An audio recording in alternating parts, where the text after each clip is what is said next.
Here's something you might not know. Nearly 90% of all gantry cranes, the towering metal giants you see at ports and shipyards, are made in just one country, China. Now picture this. You're assembling a cutting-edge stealth warship. Every massive part needs to be lifted and placed with extreme precision. The machines doing that job, they're not just cranes. They're like surgeons, but for steel structures the size of buildings. So, when India needed new gantry cranes for its warship program, it made a bold choice. It said no to China. Instead, it turned to Japan, hoping for top-tier technology without the political baggage. But what happened next caught everyone off guard. One strong gust of wind, just a single bad day, nearly destroyed a stealth frigate under construction. So what went wrong? That's what we're unpacking today. This isn't just a story about construction equipment. It's about geopolitics, tech supremacy, and honestly, the hidden cost of national pride. Stick with us, because you're about to see how cranes, yes, cranes, have become tools of global influence. And why walking away from China is much more complicated than it looks. Let's start by understanding what gantry cranes are, and why they're far more important than most people think.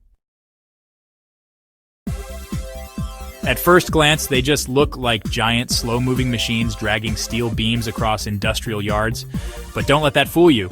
They are the core of modern shipbuilding. Imagine trying to assemble a skyscraper on its side, except each piece weighs tens, sometimes even hundreds of tons. You can't just roll them into place. You need something precise, stable, and incredibly strong. Enter gantry cranes. These aren't just lifters, they're robotic giants, capable of picking up entire ship sections the size of small buildings, rotating them with millimeter-level accuracy, and lowering them gently into place, often on platforms that are floating and moving with the tide. It's high-stakes work. One wrong move can cause millions in damage, or worse. Whether it's for oil rigs, cargo ships, wind turbines, or even stealth warships, gantry cranes handle the biggest and most complex construction tasks out there. They're not outdated tech either. The best ones today use GPS alignment sensors, automated controls, and even artificial intelligence for safety and balance. Some are so advanced they can actually adjust to rough weather and shifting loads in real time. Without these machines, modular shipbuilding, the most efficient method in the industry, just wouldn't be possible. That's why, when a country like India chooses a crane, it's not just a procurement decision. It's a decision that can literally hold up a nation's entire defense strategy. Now that we understand why gantry cranes matter, let's talk about how China came to dominate this industry, and honestly, why most countries still rely on them. Just 25 years ago, the crane market was led by the United States, Japan, Germany, and South Korea. These nations controlled the technology, the ports, and global logistics. But today, one country stands nearly alone at the top, China, with close to 90% of the global market. Yes, 90%. How did that happen?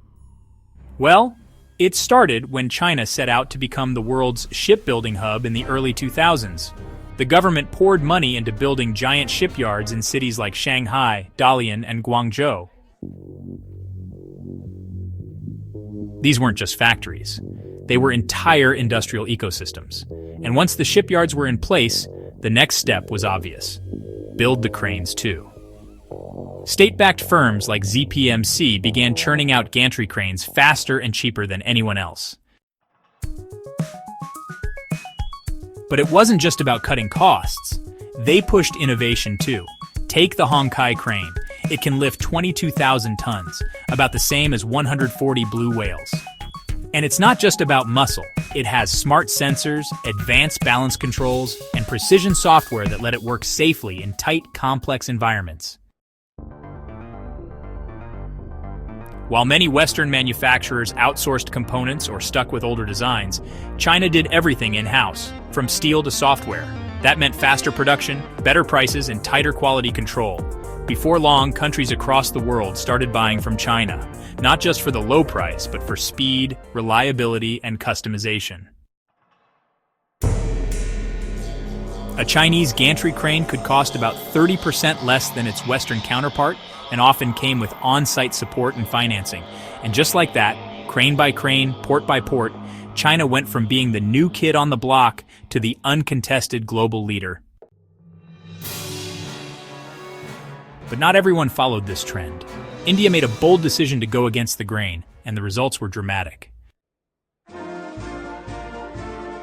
At a time when most major shipyards were installing Chinese cranes, India said no.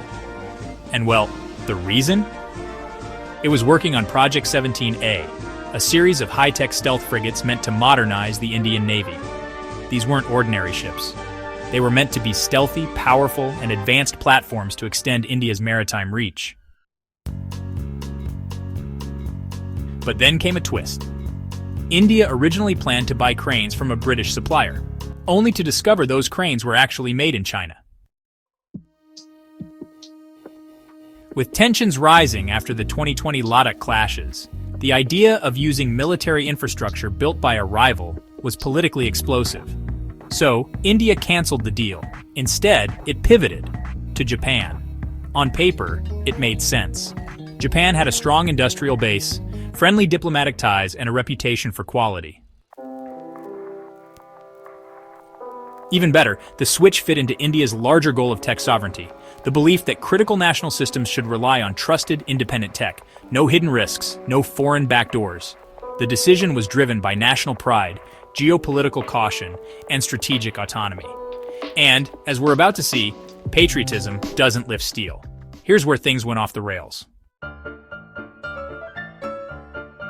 India installed a Japanese-made gantry crane rated for 250 tons, more than enough for the ship modules in Project 17A. At least, it looked good on paper. But then came a routine day with not-so-routine weather. A strong gust of wind hit the dockyard. The crane, designed to withstand earthquakes, wasn't built for gale-force winds. It buckled. And it didn't go down alone. A nearly finished stealth frigate, delicately positioned, was damaged in the chaos. So what exactly went wrong? This wasn't a case of bad engineering. It was the wrong kind of engineering for the wrong environment. Japan's seismic design, meant for earthquakes, didn't take into account the strong sideways wind forces common along India's coastlines. Technically speaking, the crane lacked proper wind bracing and locking systems needed for stormy conditions. The result? A multi-million-dollar setback and serious delays in one of India's key naval defense projects. What started as a move toward strategic independence turned into a costly lesson avoiding China isn't enough. Performance and suitability still matter. This wasn't just a dent in a warship. It damaged project timelines, strained budgets, and hurt India's reputation as an emerging naval power. Meanwhile, as India struggled, China kept its lead in the global crane market. Why the rest of the world still buys Chinese gantry cranes, and what the economics really say. Despite political tensions and growing calls for tech sovereignty, most countries continue to buy one thing from China gantry cranes. Why? Because China plays by a different economic playbook. Chinese companies can build gantry cranes up to 30% cheaper than Western or Japanese firms. And that's not just a small discount. It can be the difference between launching a new shipyard or canceling the project. So how does China do it? 3 words: scale, supply chains, specialization. China builds more ships, so it builds more cranes.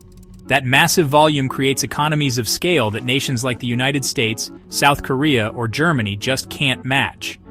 In some Chinese provinces, entire industrial zones are dedicated to making crane parts: gears, tracks, hoists, motors, each one crafted by specialists, then assembled with brutal efficiency. It's the same reason iPhones are made in China, not just for cheap labor, but because of a hyper-optimized supply chain that can shift direction in a flash. And while most countries would take years to scale up crane production, China can produce a giant gantry system in just months, ship it abroad, and still beat local prices. There's another factor: demand. Most countries simply don't need cranes often enough to justify investing in domestic manufacturing.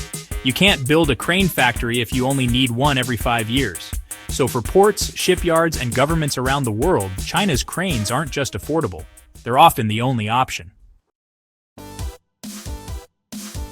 These cranes aren't just lifting steel. They're lifting China's influence around the globe. From Europe to outer space, Chinese gantry cranes are showing up everywhere. They're no longer limited to shipyards. They're building bridges in Europe, oil rigs in Africa, wind farms in the North Sea, and even launch platforms for space missions. Take Croatia's Peljasac Bridge. On paper, it's just a transportation project. But if you dig a little deeper, you'll see it was built by a Chinese state-owned company using Chinese equipment, including cranes. It became one of China's biggest infrastructure wins inside the European Union. And these aren't your grandfather's industrial cranes. Today's Chinese gantry cranes are packed with tech: automation, remote diagnostics, electric drives, and AI-assisted precision controls. This is tech diplomacy. China isn't just selling cranes, it's offering a complete package: fast delivery, low cost, high efficiency, and ongoing maintenance deals. And each time a Chinese crane is installed in a new country, it brings more than just construction gear. It brings influence, dependence, and a foothold for future deals, partnerships, and political sway. Gantry cranes are quietly becoming tools of soft power, reshaping global infrastructure below the radar. But this raises a deeper question. Is it better to stay independent or just get the job done? Because when countries try to resist, like India did, the result can get messy. India's choice to reject Chinese gantry cranes wasn't only about engineering, it was about politics. It was about sovereignty, about not wanting to rely on a geopolitical rival for critical infrastructure. It made sense in theory. Trust and security matter. But here's the uncomfortable truth. Infrastructure doesn't care about politics. It responds to physics, engineering, and logistics. India picked an alternative crane that wasn't suited to the environment, and as a result, delayed a multi-billion-dollar stealth frigate project. That meant not just losing time and money, but risking military readiness. And this story isn't just India's. It's a warning for every country trying to balance strategic autonomy with performance. In today's world, technology is power. Not just what you build, but who builds it, how well it performs, and how often it breaks. Choosing local options or steering clear of rivals might seem like the right move, but honestly, the cost can be massive if the technology fails when it matters most.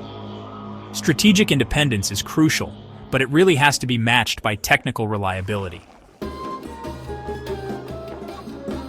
National pride can't lift a 300-ton warship module if the crane buckles in the wind. So next time you see a giant crane at a port, just remember, it's not only lifting cargo, it's lifting a nation's choices, its risks, and its ambitions. What do you think? Should countries prioritize local alliances, even if it means compromising on performance?